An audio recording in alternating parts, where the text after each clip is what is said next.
4 PM news network में दोस्तों आपका स्वागत है। मैं हूं आपके साथ राशिद ज़हीर। 15 अगस्त को मोदी जी अपना 11वां भाषण देने जा रहे हैं। लाल किले की प्राचीर से वो बताएंगे कि इन 10 वर्षों में क्या उन्होंने दिया है, मतलब 11 वर्ष हो जाएंगे।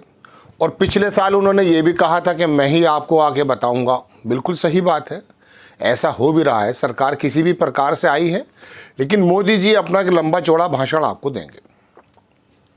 और एक दिन पहले ही नहीं, यानी कि 14 अगस्त को विभाजन कौन सी है वो, मरीचिका क्या कहते हैं, मैं तो भूल भी गया हूँ उसका नाम, उसको भी मनाया जा रहा है, यानी कि विभाजन हो गया। मुझे 15 अगस्त पर मोदी जी के इस बयान से पहले मैंने थोड़ा गौर किया कि हमारे आसपास के देशों में, देश में जो चल रहा है वो तो हम आपको बताते हैं, लेकिन आसपास जो चल रहा है, पता ये चला कि इसी 15 अगस्त को दरअसल पाकिस्तान भी आज़ाद हुआ था और बांग्लादेश भी आज़ाद हुआ था और भारत भी आज़ाद हुआ था। वो भले ही वो 14 अगस्त को मनाते हों, बात दीगर है। लेकिन इस तमाम जगहों पर अगर बांग्लादेश पे हालिया बात पर आप थोड़ा सा ध्यान दें तो पता ये चलेगा आपको कि पॉलिटिक्स के मद्देनज़र श्रीलंका है, नेपाल है, म्यांमार है, मालदीव्स है और बांग्लादेश है, पाकिस्तान, चीन, भूटान, मैंने सब जगह निगाह मारी, आप भी मारिए, कहीं भी ऐसा नहीं लगा कि हमारी बहुत मजबूत पैठ है। इन 10 वर्षों में जो मोदी जी 11 वर्षों में बताएंगे आपको कि क्या क्या अचीवमेंट हैं, तो आप ये देखिएगा कि बांग्लादेश जो पाकिस्तान से तोड़कर इंदिरा गांधी के समय 1971 में तोड़ के अलग करा दिया गया था। हालांकि 1975 में वहाँ के जो मुजीबुर रहमान हैं, शेख हसीना वाजिद के फादर, उनकी भी डेथ हो गई थी, मतलब मार दिया गया था। प्रधानमंत्री कार्यालय हाउस के सीढ़ियों पर सेना ने ही उनको परिवार सहित मार दिया था। तो कांग्रेस ने तो दरअसल बांग्लादेश को बनाया, पाकिस्तान से अलग किया, और भारतीय जनता पार्टी और मोदी जी के कार्यकाल में वो बांग्लादेश जो हमारे ज़ेर तसल्लुत था, हमारे असर में था, भूटान भी था, नेपाल भी था, लेकिन मैं बांग्लादेश की बात कर रहा हूँ, वो निकल करके इस समय दूर जा चुका है। अब वो निकल करके जो दूर जा चुका है, ये कोई बड़ा काम नहीं है, पास भी आ जाएगा, लेकिन इसके दूर जाने में कुछ फ़र्क है। अभी मालदीव्स में जब मोहम्मद मुइज़्ज़ू इलेक्शन लड़ रहा था तो वहाँ एक मुहिम चल रही थी, इंडियाज़ आउट, इंडिया को आउट करना है। इसी मुहिम को आगे बढ़ा करके वो इलेक्शन वहाँ जीता है। बांग्लादेश में भी यही मामला चल रहा था। आप सोचते ये हैं कि चाइना से पैसा आया पाकिस्तान में और पाकिस्तान ने वहाँ की जमात इस्लामी को दिया और उन्होंने वहाँ पे स्टूडेंट्स को दिया और उससे तख्ता पलट हो गया। नहीं, आग लगी हुई थी हसीना वाजिद को लेकर के। वजह उसकी क्या थी कि मोदी जी के करीब थे और मोदी जी के अंबानी, अडानी, ये जो भी हैं, वो लोग अपना कारोबार करने के लिए जो इन्वेस्ट कर रहे थे, उसका असर निचले तबके पर बिल्कुल नहीं था।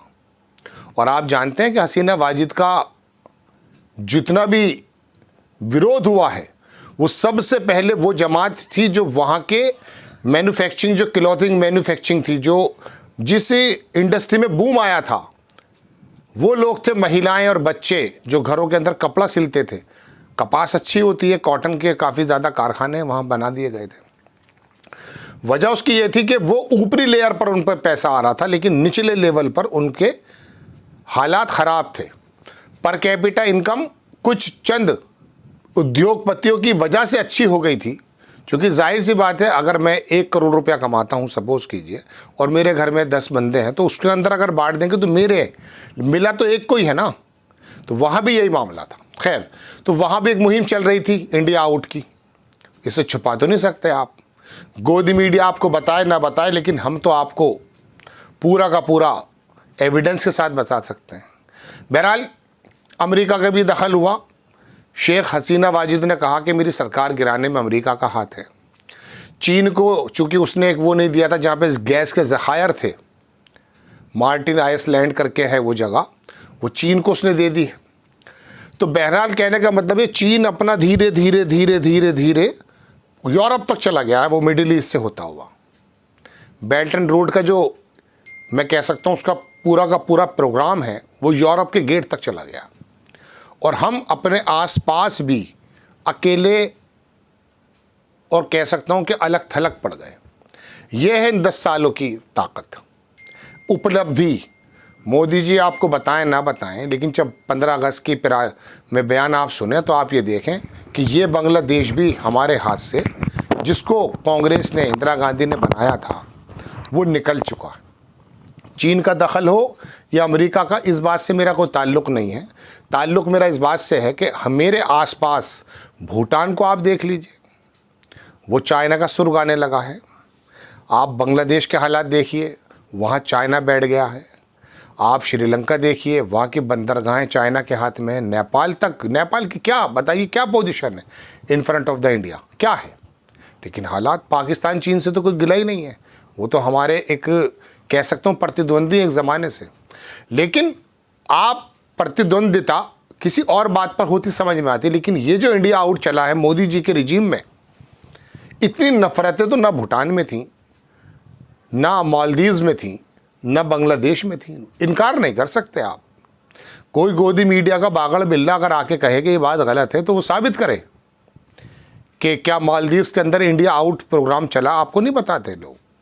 बांग्लादेश के अंदर भारत विरोधी भावनाएं थी या नहीं थी, और उसका खमियाजा वहाँ के हिंदू भाइयों को देखना भी पड़ा है, उठाना भी पड़ा है। तो दोस्तों बात यह है कि 10-11 साल में कांग्रेस ने तो ये किया था कि पाकिस्तान को तोड़ करके बांग्लादेश बनाया था, और मोदी जी के कार्यकाल में ये हुआ है कि ये बांग्लादेश हमसे चला जाता दूर, कोई गिला नहीं थी। लेकिन वहाँ के लोगों के अंदर जो एक ऐसी भावनाएं आई हैं जो कि भारत के खिलाफ हैं, ये है असल चिंता का विषय। वो क्या वजह है? वो वजह है गाजियाबाद का पिंकी चौधरी, वो वजह है मॉब लिंचिंग, वो वजह है 2 भाइयों को मार देना हरियाणा में गाय को लेकर के, वो वजह है गुजरात के दंगे, वो वजह है आरएसएस की बढ़ाती हुई नफरतों की शाखाएं। इसने पूरी दुनिया में हमें बदनाम कर रख दिया। अमेरिका हो या इंग्लैंड, यूएन हो या कोई और जगह, हमें बार बार सबक सीखने को मिलते हैं, सुनने को मिलते हैं, आपके यहाँ ये हो रहा है, आपके यहाँ ये हो रहा है। फ्रीडम हाउस की जब रिपोर्ट आई 3-4 साल पहले कि भारत आंशिक रूप से आज़ाद है, हमने कंडेम किया उसको। हम तो पूरी तरह से आज़ाद हैं, लेकिन उनकी आज़ादी की बात ये थी कि बाबरी मस्जिद पर फैसला आना हो, या दंगे होना हो, या मुस्लिमों का परसिक्यूशन होना हो, इस बात को आपका गोदी मीडिया तो छुपा सकता है, इंटरनेशनल मीडिया तो नहीं छुपाता ना। अब आप उसे कंडेम कर सकते हैं, क्योंकि जब इटली से आपकी तारीफ होती है तो आप उसे सिर पर लेकर घूमते हैं, लेकिन जब बीबीसी आपकी बुराई कर देता है तो आप कहते हैं ये देश विरोधी काम कर रहा है। ये जो 10-11 साल में नरेशन चला है ना वर्गीकरण का, नफरतों का, इसने मालदीव्स के अंदर भी भारत विरोधी भावनाएं जगाई हैं, बांग्लादेश के अंदर भी भारत विरोधी भावनाएं जगाई हैं। और हद ये है, मैं आपको क्या बता दूं, मैं बहुत आगे बढ़कर बोल दूं, मणिपुर मिजोरम में भी बहुत अच्छे हालात नहीं है, हमारे यहाँ भी बहुत अच्छे हालात नहीं है। भारतीय जनता पार्टी को साउथ की स्टेट्स में इसीलिए पसंद नहीं किया जाता, वहाँ का सांसद कहता गोबर पट्टी, वो इसी वजह से कहता है क्योंकि नफरतें बढ़ी हुई हैं। आप देखिए तो सही, एक 50, 70, 72 साल का दाढ़ी वाला मुल्ला कोई बलात्कार में पकड़ा जाता, दुष्कर्म में पकड़ा जाता, उठाकर धुआं मचा देते हैं। कल वो तिवारी पकड़ा गया है, कल वो कृषि विभाग से निकला हुआ था, एक बंदा जाटव करके था, वो एक बकरी के साथ बदतमीजी करता हुआ पाया गया, बच्ची के साथ भी। अब बात यह है कि ये जानवर तो कहीं भी हो सकता है, पाकिस्तान के अंदर कब्र से निकाल के बदतमीजी कर रहा है, इसका मतलब ये थोड़ी ना है कि सारे समुदाय को आप बदनाम करेंगे। लेकिन क्या हुआ है, वो अमित मालवीय और भारतीय जनता पार्टी से मिले जुले ट्रोल करते ये हैं कि जब 20% मुसलमानों के बीच में कोई चीज़ निकल कर आती है, मेन स्ट्रीम मीडिया उसको धम मचा कर रख देता है। कल उत्तर प्रदेश के मेरठ में एक टीचर पे इल्ज़ाम लगाया, ये था भी कुछ हद तक, कि बच्चों को मीट खिला रहे हैं। अरे जाकर होटल पे तो देखो मीट खाता कौन है, आपको पता ही नहीं, वो गलत है, उसका हम साथ नहीं है। स्कूलों में जब गलत है तो गलत है, लेकिन आप इसे मैटर बना देना। कल उत्तर प्रदेश के मेरठ में जितने भी मेन स्ट्रीम मीडिया के बागड़ बिल्ले थे झूठे, वो सब यहाँ इकट्ठे थे और झूठ बोल रहे हैं, सब 2 की 4, 5 की 6 बनाकर बात कर रहे हैं। इस मीडिया ने बर्बाद कर रख दिया। बहरहाल मैं कहीं से कहीं और चला गया। मैं तो आपको सिर्फ ये बताना चाहता हूँ कि इस 15 अगस्त पर यह गौर ज़रूर कीजिएगा कि जो इंदिरा गांधी कांग्रेस ने पाकिस्तान के 2 टुकड़े करके बांग्लादेश को अलग कर दिया था, वहाँ भारत विरोधी भावनाएं किस वजह से पैदा हो गई हैं, ये भी गौर कर लीजिएगा। वो झूठे आंकड़े जो आपको लाल किला की प्राचीर से अगर मिलें तो थोड़ा कंपैरिजन कर लीजिएगा भक्ति के भाव से निकल करके। आपको खबर कैसी लगी अपनी राय कमेंट्स बॉक्स में ज़रूर दीजिए। चैनल को सब्सक्राइब कीजिए, शेयर कीजिए। नेक्स्ट टाइम में किसी खबर के साथ हाजिर होता हूँ। जय हिंद।